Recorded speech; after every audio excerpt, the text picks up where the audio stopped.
Celebrating with me today, Shali Baluch.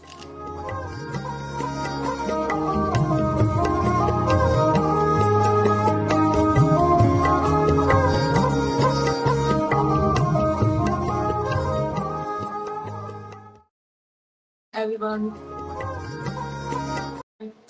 Fifth International Conference during 57th session of Human Women Rights Council. On behalf of BNM, I'd like to extend a heartfelt thank you to each and every one of you for joining us today. I'm Shali Baluch, Joint Secretary of the General Chapter. Today's conference is focused on exposing right abuses and exploitation through single part collaborations in Pakistan. Today, I would like to call our first panel members, which are we are honored to have with us today Dr. Naseem Baloch, Chairman of BNM, and our speakers John MacDonald, Member of the British House of Commons, Peter Tatchell, Human Rights Defenders and the founder of Peter Tatchell Foundation, Dr. Geneva Philippa, Academic Researcher and Humanitarian Action Specialist, Tahiba Mahmood, Ugair Rights Defender and Executive Director of Stop Ugair Genocide.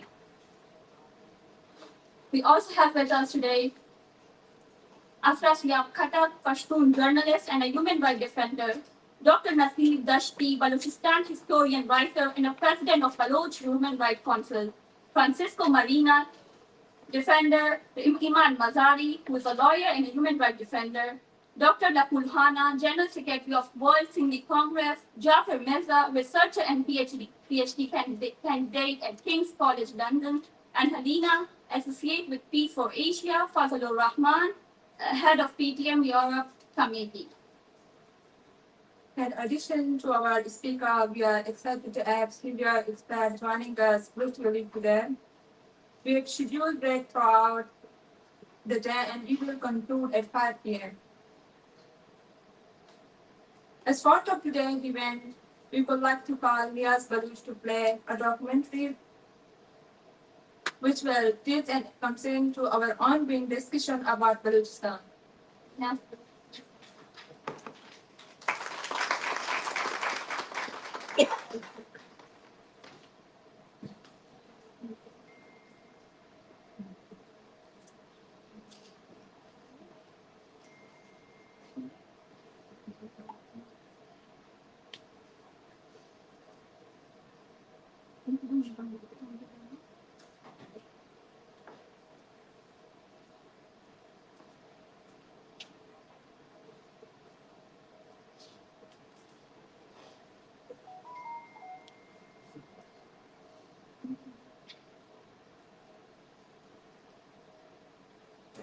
Welcome to a journey through the heart of Balochistan, a region marked by its rich history, diverse geography, and resilient people in a relentless struggle for justice, autonomy, and freedom.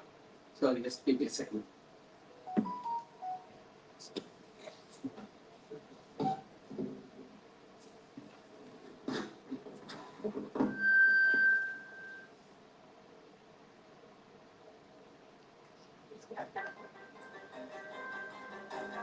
Welcome to a journey through the heart of Balochistan, a region marked by its rich history, diverse geography, and resilient people engaged in a relentless struggle for justice, autonomy, and freedom. Over the past 2 decades, the region of Balochistan has been witnessing its 5th episode of a determined struggle for independence.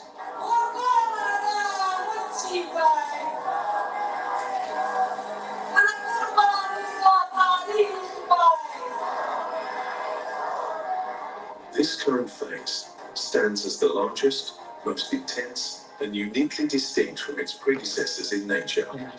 Unlike earlier episodes, which primarily consisted of guerrilla warfare within the mountainous terrain, the ongoing movement has expanded its scope to encompass diverse aspects of Baloch society and geography. It now involves active participation, not only in rural areas, but also in urban settings, incorporating surface politics, media, and a notable role played by women. However, it is important to recognize that this contemporary movement is rooted in the historical continuum of Balochistan's quest for sovereignty. A struggle initiated soon after Balochistan's sovereignty was infringed upon on March 27, 1948. On this unfortunate day, Balochistan was annexed militarily by the neonate Pakistani state, marking the beginning of a long and tumultuous journey.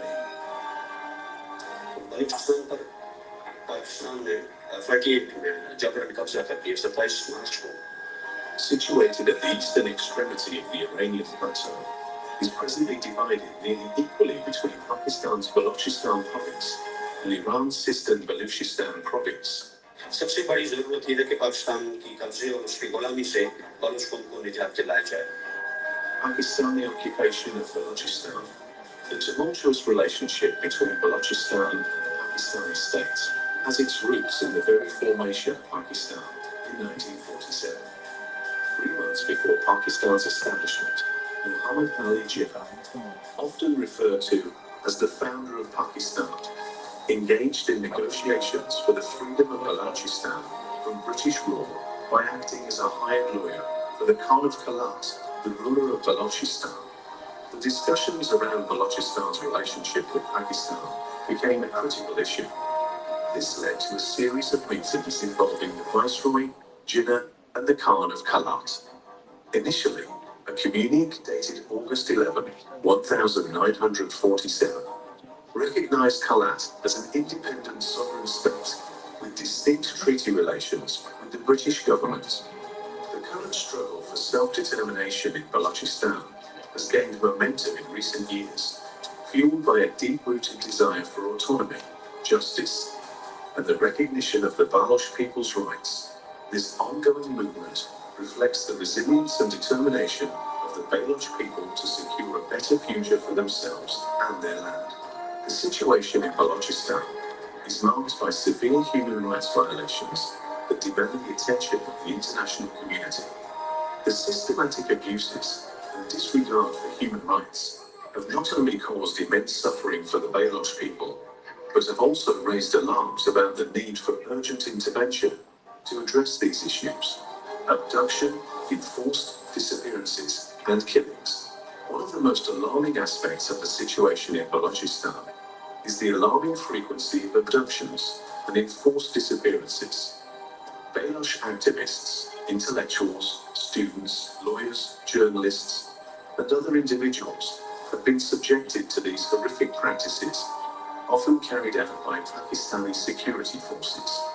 These individuals are often taken without due process, held incommunicado, and subjected to torture. Tragically, many of the victims who have been forcibly disappeared are later found dead, their bodies bearing signs of torture. The brutal kill and dump policy has left families shattered and communities traumatized, creating an atmosphere of fear and silent fake encounters. It is an alarming and recurrent practice of the military to stage fake encounters, disguising the killings of victims of enforced disappearances as casualties in battle, with hundreds of such cases reported to date. Recently, a fake encounter was conducted by the CTD in Balochistan. 4 previously abducted Baloch youth, including Balach Mullah Baksha, were reportedly killed by Pakistani forces. This disturbing trend of extrajudicial actions must be condemned. Human rights organizations working in Balochistan reported the enforced disappearance of Mullah Bakshosh on October 29, 2023. He was abducted from his home by Pakistani forces in Turbat. The human rights organization FIAC reported the enforced disappearance of Nabi Baksh Baloch and Adil Asa, victims of the Balochistan incident, on August 2023. They were reportedly abducted by Pakistani forces on August 22, 2023, in Turbat City. On November 19, 2023, Pakistani forces perpetrated a tragic incident, killing 3 individuals, Adil, Shah Jahan, and Nabi Dad, by planting explosives in a vehicle and staging it as a terrorist act. These individuals had been forcibly disappeared while in the custody of the Pakistani army. Furthermore, Shoka, Zahir, Pirjan, and Ahmed Khan remain held by the Pakistan army.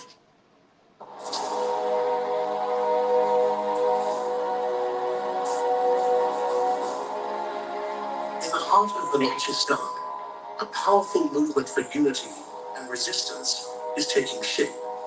The Baloch Jati Committee has been at the forefront, organizing national gatherings to voice the people's struggle for justice, freedom, and dignity. Men and women stand side by side, united in their call for an end to decades of oppression. Their message is clear: the Baloch people will not be silenced.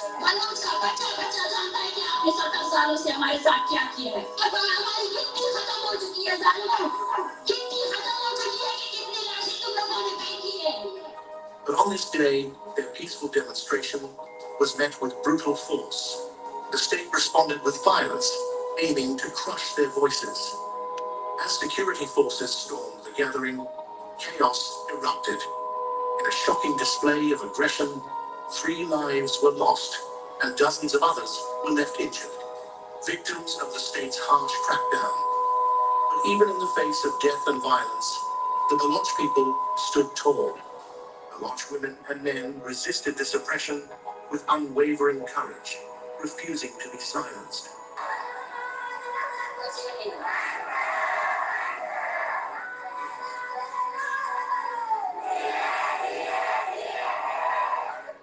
This is the spirit of the Baloch, resilient, unbreakable, and united in their quest for justice.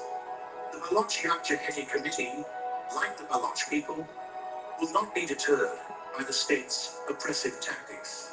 As the world watches in silence, the Baloch struggle continues.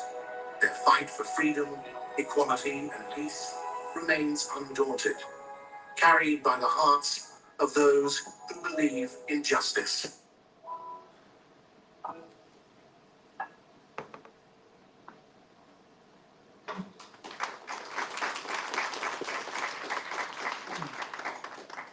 Thank you very much. Now I would like to hand over stage again to Manoj.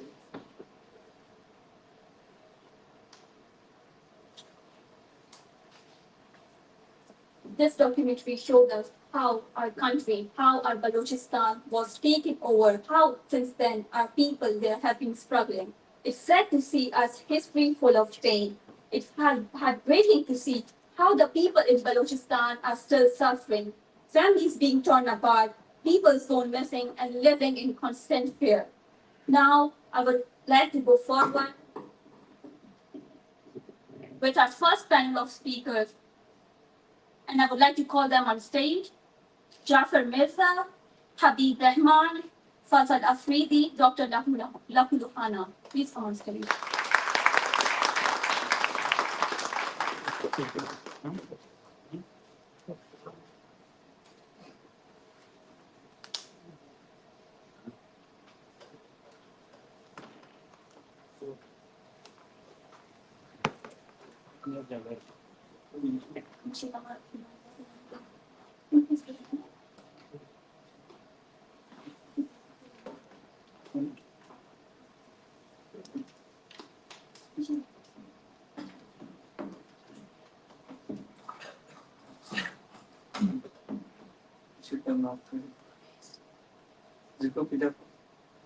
Projector.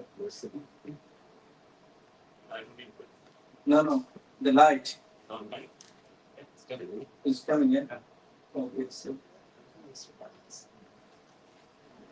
Now I would like to give the mic to Jafar Mirza, who is a PhD candidate at King's College London. His research focuses on Islam in Britain and freedom of religion and belief in Pakistan.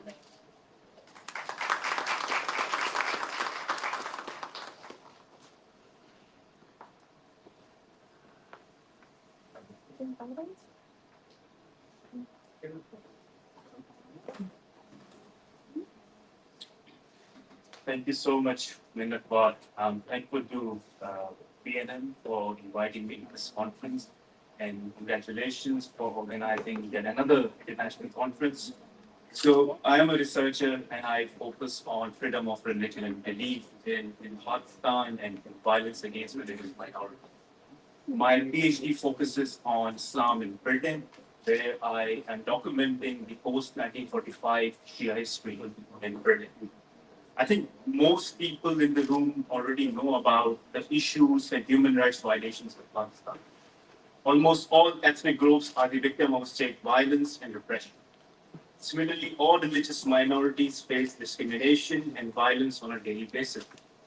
I sometimes wonder and often fail to understand what exactly the Pakistani state wants. How can a state be so complicit that every other ethnic and religious group is persecuted and unhappy the way things are? Anyway, I don't want to focus on religious and ethnic minorities today. I just want to focus on Baloch and Balochistan. Just a bit of background, I actively started taking an interest in Balochistan human rights violations from 2013 onwards. As I vividly remember, the Balochistan issue was dealt with or seen as a peripheral issue, but it's not peripheral anymore. It has become mainstream where people across all parts of Pakistan not only know about the issue and the military's role in Balochistan, but also shows sympathy with the Balochistan's cause. People here in this room and online know and are the authority on Balochistan. Therefore, my role is here is just an observer, and I will share my reflection on how in the last 10 years the Balochistan movement has emerged as one of the most powerful forces. I agree that the recent events led by different Baloch groups is an uprising consisting of multiple and diverse movements. Some would call it Baloch Spring. From non-violent human rights-based struggle to militancy, the force and strength we see in the overall Baloch struggle is unprecedented. The consciousness among Baloch and how it's translated publicly is something we haven't seen before. One of the things that made me think about why the Balochistan movement has become so powerful that it's gaining not just local but international attention. Some people would, however, say this that it's not the first time Balochs are uprising. This would be probably their fourth or fifth uprising. However, the current uprising and its impact is different from previous uprisings. Therefore, the current movement deserves a detailed attention. Since I have very limited time, I would just discuss two interconnected reasons that make the current movement different, powerful, and unique in its own way. First, the flow of information and narrative formation has become democratized now. Previously, the Pakistani state controlled and manipulated the human rights violation in the Baloch question. The state would blame external elements and Baloch tribal leaders for all the things wrong in the region. However, social media has challenged this state's grip on narrative and information control. The Pakistani army, like all of the traditional armies, has been using violence to curb the legitimate concerns of the people. However, this is not the case anymore. Physical violence does not guarantee the control over narrative anymore. The flow of information on social media has brought the Balochistan issue into the limelight. Abductions, killings, and other repressive measures are unable to hide human rights violations. And Pakistan is no exception. All modern states are no more the gatekeeper of information. For example, in the case of Palestine, where the Israeli army, much more sophisticated army, in terms of its technology, is unable to hide facts from the ground, the level of mass killings in mandating crimes. As we see, when traditional armies are unable to control narrative, they usually block the sources and medium of information such as internet. The internet coverage in Balochistan has always been limited, but in recent years, where the military is facing challenges from the mainland and all peripheries, it has limited the internet coverage across all regions. These tactics are not new, such as China and India are also examples of this communication repression. China's blockade of news in Xinjiang region or India's blockade of internet in Kashmir are all identical measures that the Pakistani army is doing. But neither China nor India nor Pakistan has been able to prevent the facts coming from these regions and human rights violations. Therefore, the impunity and monopoly over information that the Pakistani army was enjoying is challenged now. The second point I wanted to make is that the current movement involves cross-generational and cross-gender participation. which I think makes the most significant impact. I must say the involvement of young Baloch women is not something new. Baloch Student Organization has always been the party of young students. Similarly, the likes of Karima Baloch, Farzana Majid, and many others have been active since the 2000s. In fact, these women, particularly the late Shaheed Karima Baloch, are the reasons we see the involvement of young Baloch women in the current movement. When Karima was leading, there were very few women who were the public face. Karima's story and leadership inspired young women who are part of the current movement, who were teenagers when Karima was active, and they grew up seeing Karima mobilizing Baloch families. As a result, we see young women and girls who are leading and have become the face of the movement. The charisma of Mahara, Samni, and other Baloch women is so powerful that it has already inspired future generations of Baloch, both in Balochistan and the diaspora. Yesterday, I was watching a clip shared by a Baloch friend where a hardly 7 or 8 year uh, girl was making a speech in a protest in Quetta. And she was saying that she was clear about who oppresses her nation, who abducts her loved ones, and humiliates her family members. She promised that those who humiliate her nation, they will be humiliated. She was referring to the army. I don't see this level of clarity among this age group, but it's quite an often sight in Balochistan. Because the young generation has only seen and witnessed the brutal and repressive response from the Pakistani state, which politicized this young generation from the very beginning. I mentioned earlier about diaspora. If one sees a recent protest in London organized by BNM, the presence of women and young girls has significantly increased in recent months, and there is no doubt it's a Marang effect. So in a way, it's the global consciousness or uprising that has united different Baloch groups and ensured participation across gender. This is something we haven't seen it before. So coming back to the cross-generational point, the young generation, particularly Gen Z and millennials, are much more tech-savvy and as a result possess a greater awareness of narrative making and challenging the mainstream narrative. Baloch Shajati movement is a classic example of presenting and framing the Balochistan issue from a global and anti-colonial perspective. Of course, again, this is not something new in Balochistan's case. Baloch and their literature have been presenting the Balochistan issue from an anti-colonial lens. However, the way the timing the current generation utilize is something highly impressive. For example, the use of phrases such as dispossession, occupation, exploitation, climate justice, the way young generation align these terminologies with the global anti-colonial movement made the current movement a part of global discourse. Therefore, you see the likes of Greta Thunberg or other anti-colonial movements show solidarity with Baloch. And credit goes to young Baloch who aligned the Baloch struggle with the global anti-colonial movement. As a result, the human rights violation in Balochistan is not a local issue anymore. It's becoming a part of global discussion, which also reflects the movement is getting its due recognition beyond the South Asian region, which I think one of the greatest achievements the younger generation brought to the movement. So coming to the conclusion, the key question here is, where do the Baloch movement and the Pakistani Federation go from here? I think the majority of us in this room know the crisis Pakistan is in. And the commentators believe that the Pakistan's federation is on the verge of collapse.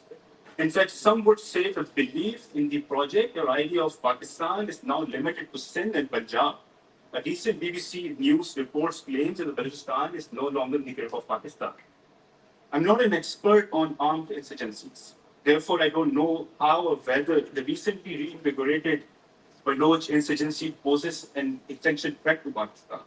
However, the consciousness of self-determination and doubtful future within Pakistan seems to have become more clear among Balochs. I'm not claiming that every person in Balochistan wants freedom or wants independence. I'm not in Baloch and don't live in Balochistan, therefore I leave this idea of independence to Balochistan. However, there's one thing we can say with absolute certainty that every person in Balochistan wants freedom, justice, and dignity. These things have been, all these things have been, they have been deprived of all these things for the last 70 years. Pakistan can't continue denying fundamental rights to Baloch. Suppressing Baloch voice had never worked before and will never work in the future. If anything history teaches, the state persecution makes Baloch more resilient. I would end with Urdu poetry and wanted to remind the Pakistani state who would have thought that killing Karima Baloch would silence Baloch, but they didn't know that dozens of Karima had already born in Balochistan. कि रात जब किसी खुर्शीद को शहीद करे तो सुबह एक नया सूरज तराश आती है. I can't do the literal translation, but the contextual translation is: no matter the scale of violence and oppressions, Baloch will rise every other day. Thank you.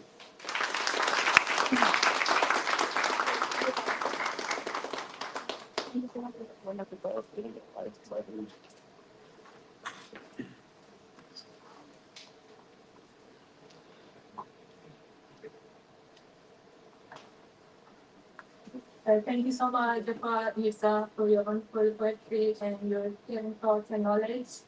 Now, I would like to call Habib Rahman. Habib Rahman is the exposed man of Jammu Kashmir People National Party. Is also an ultra writer and publisher. So please welcome Habib Rahman.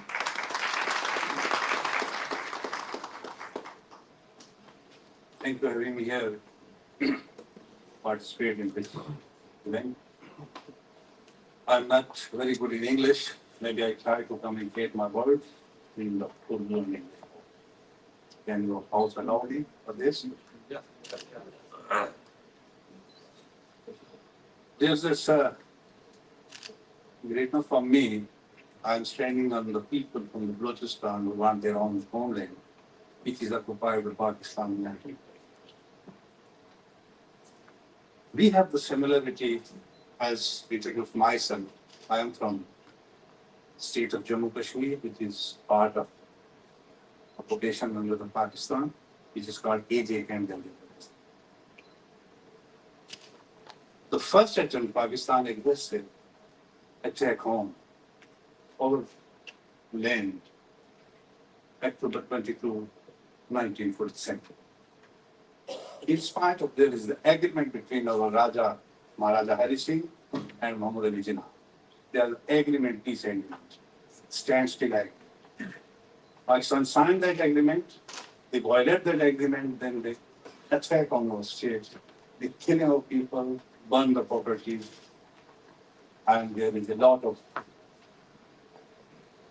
atrocities, murders, a lot of the things I can't go in detail.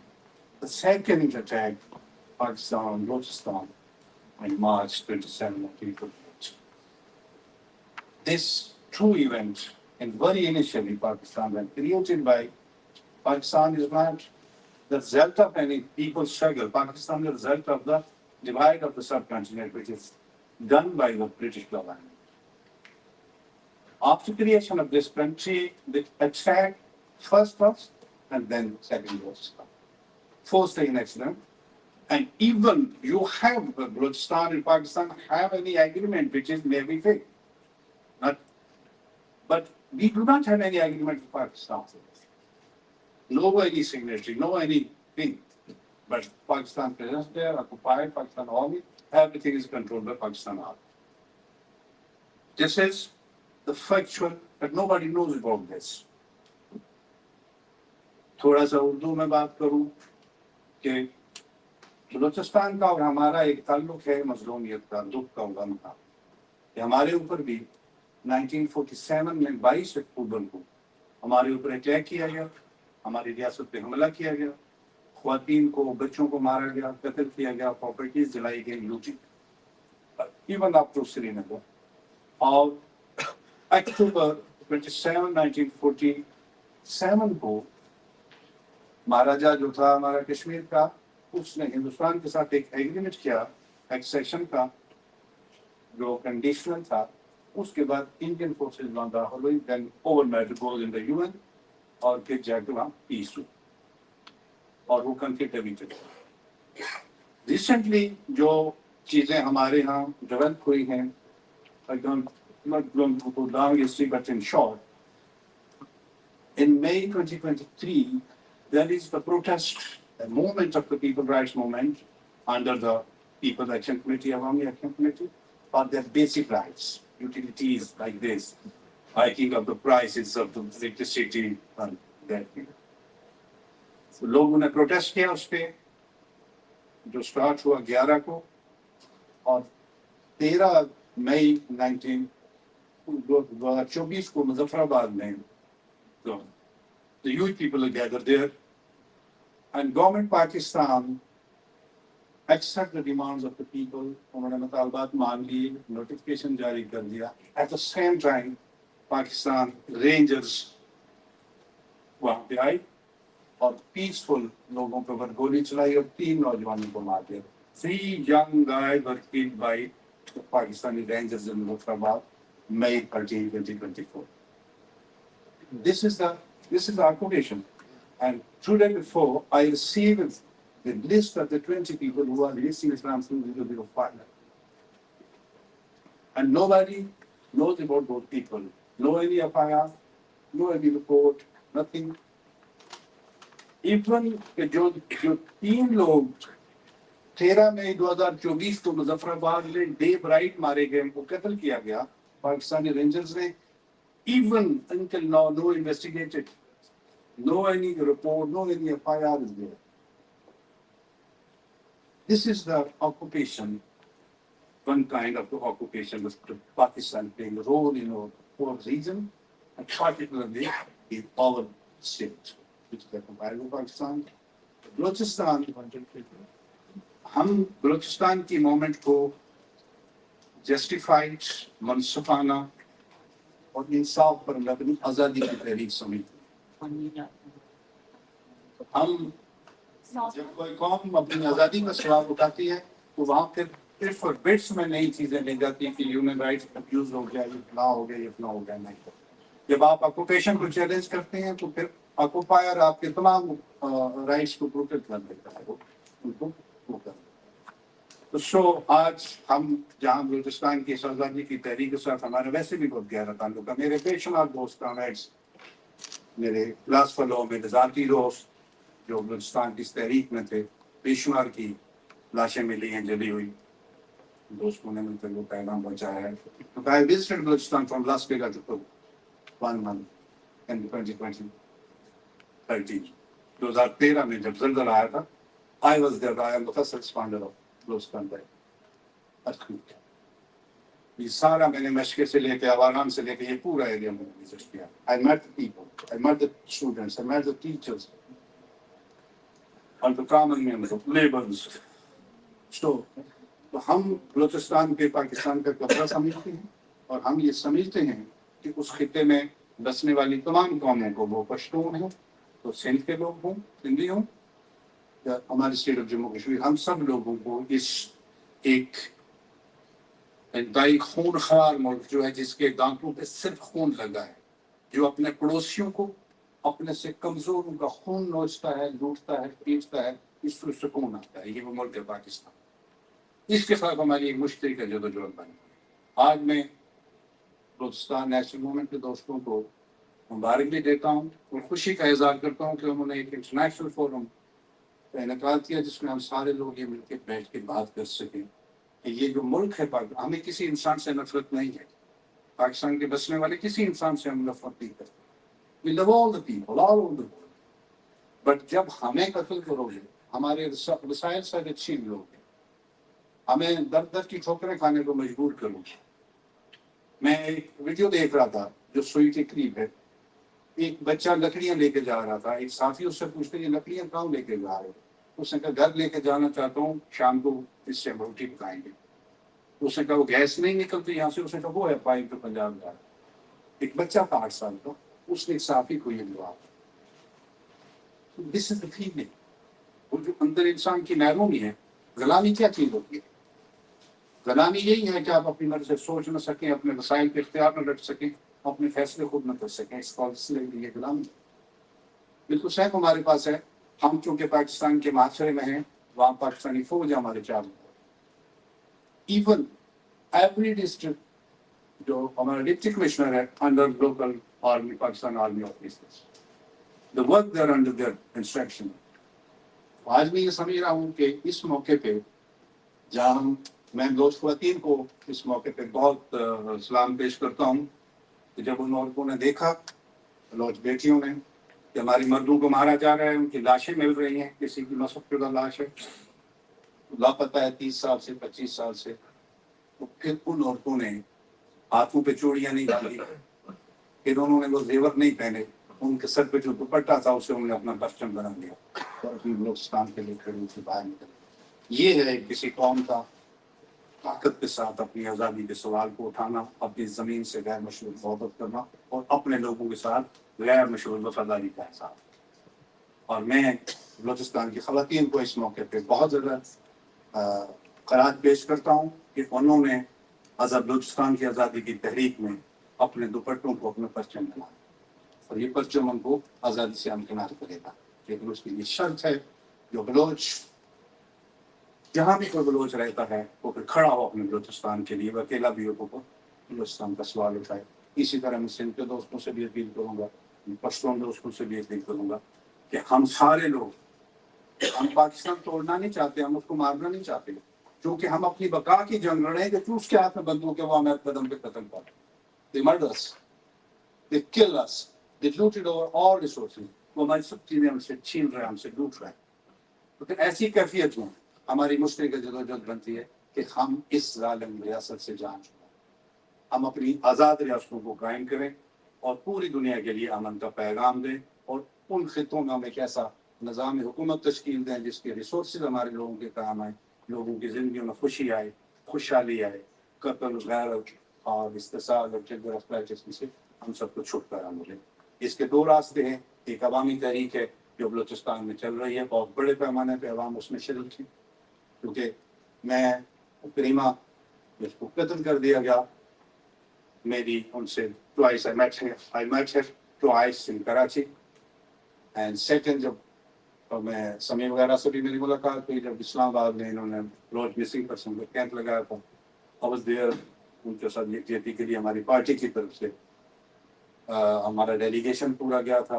Morning جب گئی تھی اس وقت بھی ہم ان کے ساتھ وہاں press club اسلام آباد میں جا کے ان کے ساتھ یکجہتی کیا تھا, کیونکہ ہماری party Jammu Kashmir peoples national party is the first party in the state of Jammu Kashmir to challenge Pakistan occupation 1985, and we are struggling against the Pakistan for our freedom, for our state, for our land, for our people. اس حوالے سے ہماری بلوچستان کے لوگوں کی جدوجہد مشترکہ ہے, قابض ایک ہے, ایک ہی بندوق سے آپ کو بھی مارا جا رہا ہے, ہمیں بھی مارا جا رہا ہے, آپ کو بہت زیادہ مارا جا رہا ہے. ہم اتنے نہیں مارے جا رہے, اس سے تھوڑے کم مارے جا رہے ہیں, لیکن ہم مستقبل میں مارے جائیں گے. ریسنٹلی جو بائیں مبارک کہ بلاسفیمی کے الزامات لگا کے ہمارے نوجوانوں کو پکڑ کے جیلوں میں بند کیا جا رہا ہے, بلاسفیمی میں پولیٹیکل جو کارکنوں نے انہیں مارا جا رہا ہے, سیڈیشن غداری کے مقدمات بنائے جا رہے ہیں. یہ ساری چیزیں ہمارے یہاں ہو رہی جو سافٹ شکل میں ہیں, جنہوں نے کل وائلنس ہوئے, کہ کل ہمیں اس سے زیادہ بہتر سے قتل کریں گے جس طرح وہ آج بلوچستان کے لوگوں کو قتل کریں. اس مستقبل کی اس جبر و ظلم سے نکلنے کے لیے ہم سب کے پاس مشترکہ جو راستہ ہے وہ جدوجہد کا راستہ ہے, اپنے عوام پر بھروسہ کا راستہ ہے کہ کوئی تحریک عوام کے ساتھ پیار نہیں جیتی جا سکتی.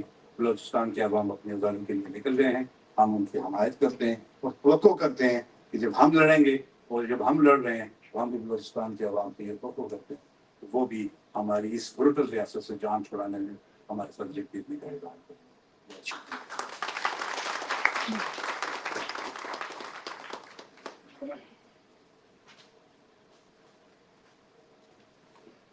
Thank you so much, Habib Rahman, for sharing your experience and word with us.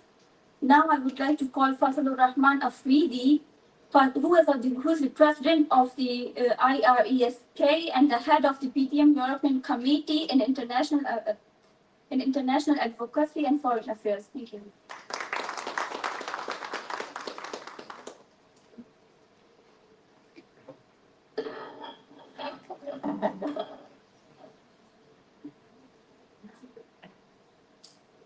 Thank you very much, BNM, for organizing this important conference in Geneva on the occasion of the United Nations Human Rights Council 57th session. The long struggle of brave Baloch people for their freedom and liberty has resulted in severe human rights violations, including enforced disappearances, extrajudicial killings, arbitrary detention, and torture. But most important of all, thousands of Baloch have been forcibly disappeared by Pakistan Army with impunity. Not a single person or institution has been held accountable for these atrocities, human rights violations, and crimes against humanity by the courts of Pakistan. On the economic front, Balochistan's rich natural and mineral resources have attracted extensive exploitation by both Pakistan and China, particularly under the China-Pakistan Economic Corridor project. However, the local Baloch population continue to face marginalization, with basic needs like clean drinking water, healthcare, education, and infrastructure remaining scarce. Although Balochistan produces significant amount of gas, natural gas, most of the province's population does not benefit from it, reflecting a deep inequalities when compared to more developed regions like Punjab. This situation reflects a broader pattern of exploitation, deprivation, and systematic injustice that the Baloch people have long endured. Now I'll come to the Pashtun people, which I represent, because we are passing through the same situation as the Baloch people are suffering, at least for the last 20 years for the Pashtun people. Pakistan continued to exploit illegally the natural and mineral resources of the Pashtun ethnic minority. Khyber Pakhtunkhwa is energy surplus province, but still suffers from hours of load shedding on daily basis. Khyber Pakhtunkhwa produced the cheapest hydel electricity of 5,700 megawatt at the cost of less than 2 Pakistani rupees.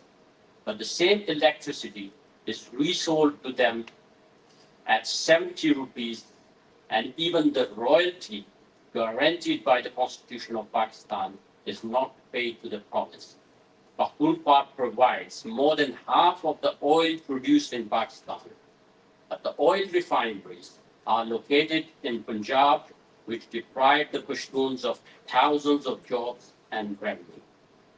The result of these anti-Pashtun policies have dire consequences for our social, economic, political, demographic conditions.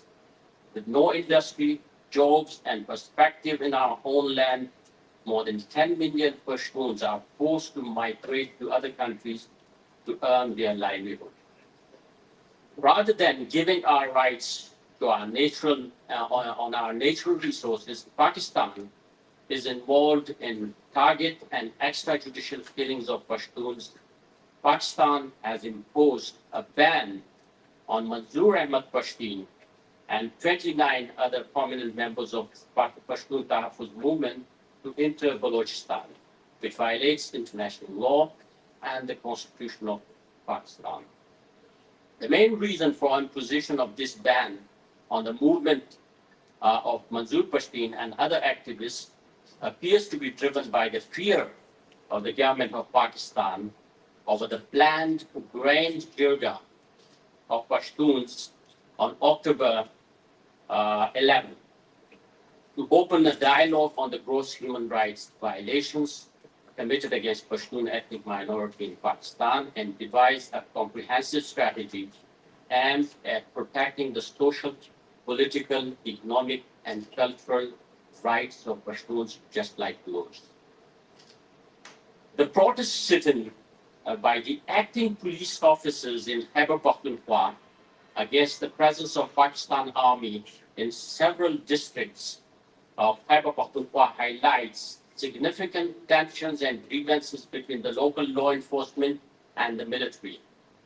These officers of police are accusing Pakistan Army of being involved in the target killings of police officers, sponsoring terrorism, and supporting the Taliban in the region. Police, the first line of defense against terrorism, is targeted by Pakistan Army supporting the Taliban in the region, which is exacerbating the already complex security situation in Khyber Pakhtunkhwa. A couple of years ago, no one could have imagined that even Pashtuns could be the victims of inhuman practice or crime of Pakistan Army.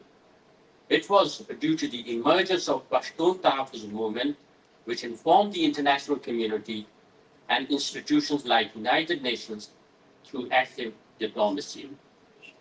The persistence of the enforced disappearances of Baloch and Pashtuns, despite interventions by the Supreme Court of Pakistan, is troubling and demand urgent attention of the United Nations.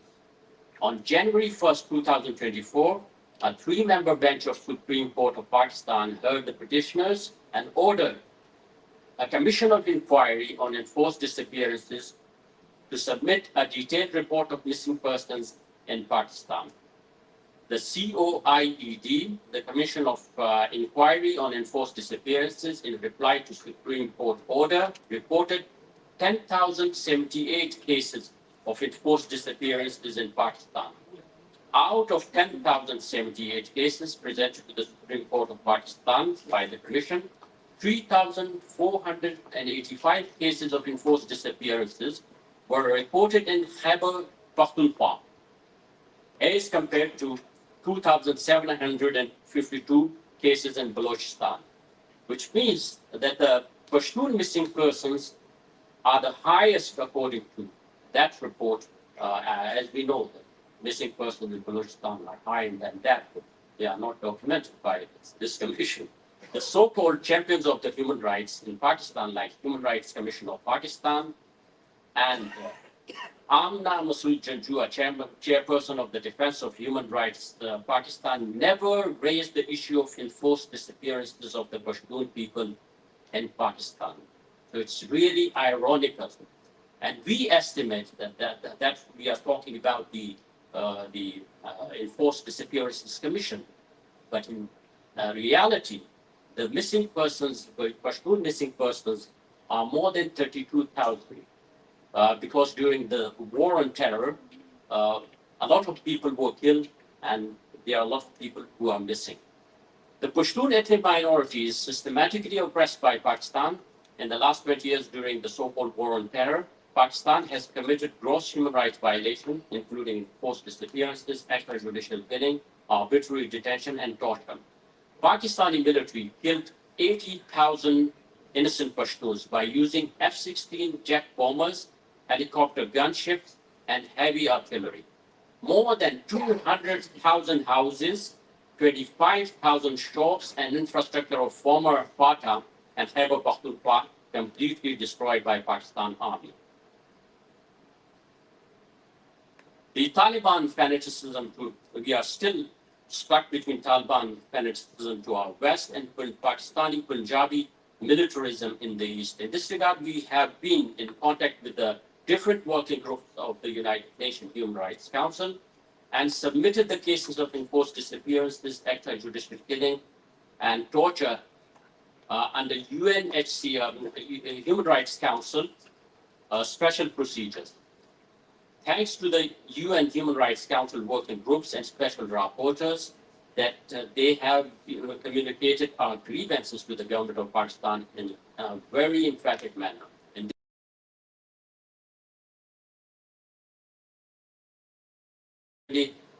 we submitted 300 cases of enforced disappearances through special procedures. Several letters have been specifically addressed to Pakistan regarding enforced disappearances of Pashtun. I think all the oppressed nations in Pakistan, like Pashtuns, Baloch, Sindhis, and Kashmiris, they need to coordinate their efforts and take the cases of enforced disappearances to the international community and important international organizations like United Nations collectively to force Pakistan to stop this crime against humanity. So we demand a Truth and Reconciliation Commission under the United Nations to investigate the human rights violation, war crimes, and crimes against humanity committed by Pakistan Army in Khyber Pakhtunkhwa, Balochistan, and Sindh. Thank you very much.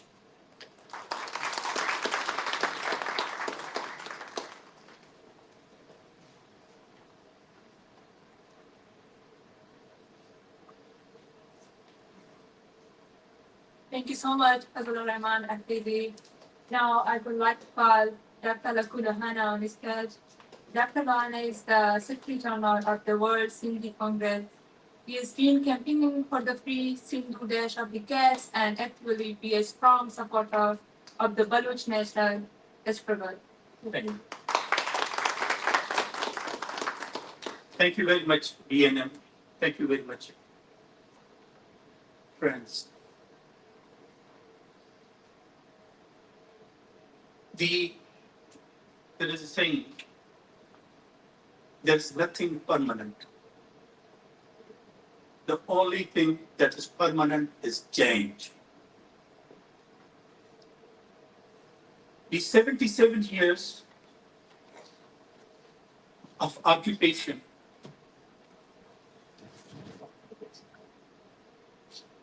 of historical nations, Baloch nation, Sindhi nation, Pashto nation, Pakistani occupied Kashmir, things have changed. In the context of Balochistan, what has changed? Baloch people started their struggle for freedom and resistance to occupation from the day one when Pakistan occupied independent Balochistan. And it is a long, long journey. It is a journey of 77 years of killing, of suffering, of occupation, of brutalities. But things cannot remain the same. If you look at the current time, Baloch struggle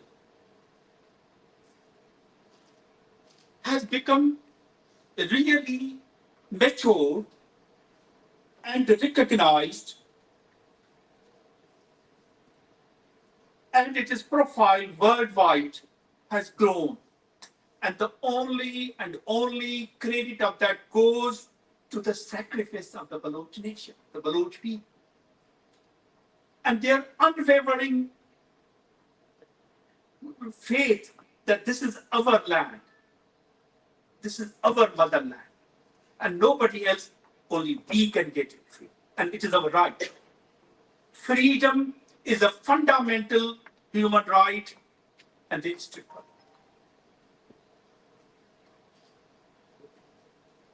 in recent years,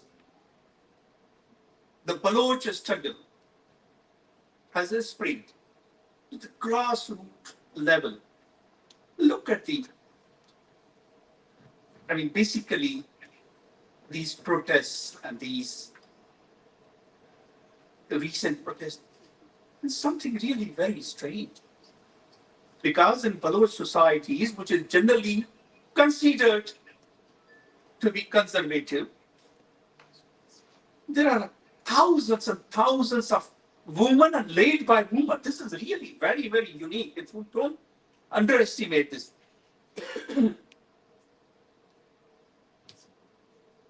And so what has changed in the context of Pakistan? Pakistan, to be honest, Dr. Nasir Dashti understands more, and I've learned from him. It was created honestly for a purpose of war, of conflict, of brutality, and instability for the entire region. And of course, those nations who were occupied, for them, they were considered the soft play, basically. So But as things have changed, Pakistan, it isn't a normal country. To be honest, in political science, there are definitions. What is a country? What is multi-nation state? And all that. It is none. They denied the existence of the thousands-year-old nations and everything, and their culture, their language, their identities. And they survived on two things. Number one, because they were created for the conflict. So to get money for the conflict, to work as a proxy. Two, to snatch everything, the livelihood of the nations that are occupied in it. Things change, their geostrategic importance hasn't remained the same. There wasn't an economic basis as such. The country is collapsing. It's not only we say, even their intellectuals are saying that this country this is not viable. Like when the patient goes and he's in last stage of cancer, and then the doctor says, sorry, we will not be able to save them. These are the intellectuals of them. And I would like to take his name, and he's very recognized and known intellectual. He said, I cannot see, this is not Balochs or Sindhis or Pashtuns or Kashmiris are saying, these are their intellectuals. They say we cannot see Pakistan in 20 years. But probably things might be sooner than that, number one. Number two, we always used to say that Pakistan is run by military and no one else, no one else, no one else. Now that has become really more and more exposed. There's no other institution. There is, all these politicians are their collaborators wherever they are. You look at the judiciary, the parliament, the media. Pakistan has got the highest per capita intelligence network. They're trying to infiltrate everywhere. And so this has become completely exposed that it is a military mafia state. All these, you people know who run these, all these gangs and these networks for the drug traffic. I mean, all this, they run all these criminal networks. I would like to go, they run another network as well, but I would like to say that what network it is. And they are, Dr. Naseem is laughing, he understood it. So they have become, that is number one, it is a military state, but it's not only military state, it's the military mafia state. And it is a collapsing state. And really, Balochistan has shaken them. That doesn't mean that things are easy for us.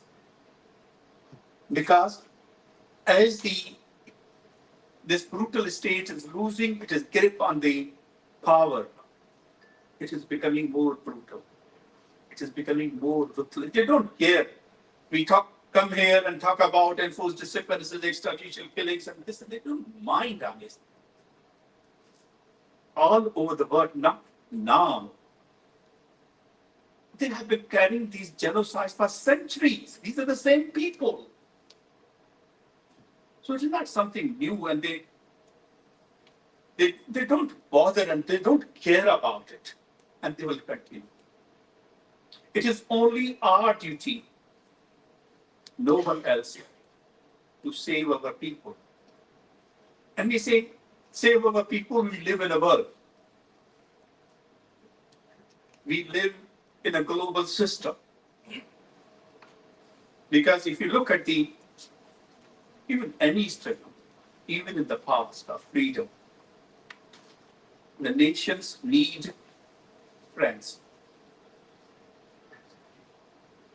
The signs are emerging. The situation is such that because of the greed, Pakistan has fallen in a trap. Because of its structure based as such, it has fallen in a trap that, believe me, based on our understanding of history and how things have happened, this will not be able to come out of it. The question is, it will be determined by our wisdom, our strategy, that how we call, there are strategies of damage limitation, how to save more and more people who can see the day of freedom and liberation. And I have got this faith and trust more than ever before. In spite of really this all brutalities, these same things are happening in Sindh, the enforced disappearances, the extrajudicial killings, taking away everything that we have. They wish we all were dead. But we know that this night of brutality and darkness cannot prevail forever. Believe me, we will be able, Baloch, Sindhis, Pashtuns, the people of Pakistani occupied Kashmir and Balochistan will be able to see the day of freedom, dignity, and peace. And to let me work for it. This is the cause we're to live for, and this is the cause we're to die for. In this struggle, Sindhi nation stands all along with the Baloch nation. Thank you very much.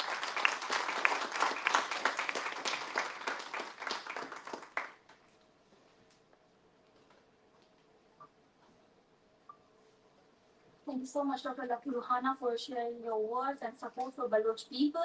This was our end of first panel, and before starting our second panel, we will take a 15 minutes refreshment break, and then we'll start the conference again. Thank you.